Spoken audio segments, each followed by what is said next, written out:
दहशतगर्दाना तंजीम al Qaeda ने हिंदुस्तान के खिलाफ जहर उगला है। ये बड़ा अपडेट दे दें आपको। अलकायदा की जानिब से एक वीडियो जारी किया गया है जिसमें उसने कश्मीरी नौजवानों को पत्थरबाजी के लिए उकसाया है।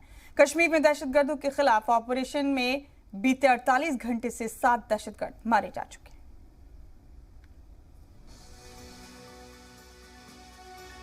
जम्मू कश्मीर के शोपियन के फेरीपुरा में हुए एनकाउंटर में हिफाजती दस्तों ने 2 दहशतगर्दों को मार गिराया है। जम्मू कश्मीर के शोपियन में पिछले 36 घंटे में हुए 5 एनकाउंटर्स में 7 दहशतगर्द मारे गए हैं, जबकि 5 जवान शहीद हुए हैं।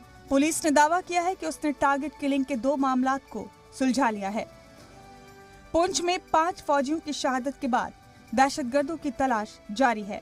राजौरी के पनगई के जंगलों में 4 से 6 दहशतगर्दों के ग्रुप की तलाश चल रही है। तो वहीं एक बार फिर से दहशतगर्दाना तंजीम अलकायदा ने एक वीडियो जारी कर भारत के खिलाफ जहर उगला है, जिसमें वो कश्मीरी नौजवानों को भड़काने की कोशिश कर रहा है और कह रहा है कि कश्मीरी नौजवान भारतीय फौज के जवानों पर पत्थरबाजी करें। फौजियों की शहादत को लेकर बजरंग दल और डोगरा फ्रंट ने पाकिस्तान और महबूबा मुफ्ती के खिलाफ मुजाहिरा किया। ब्यूरो रिपोर्ट, जी मीडिया।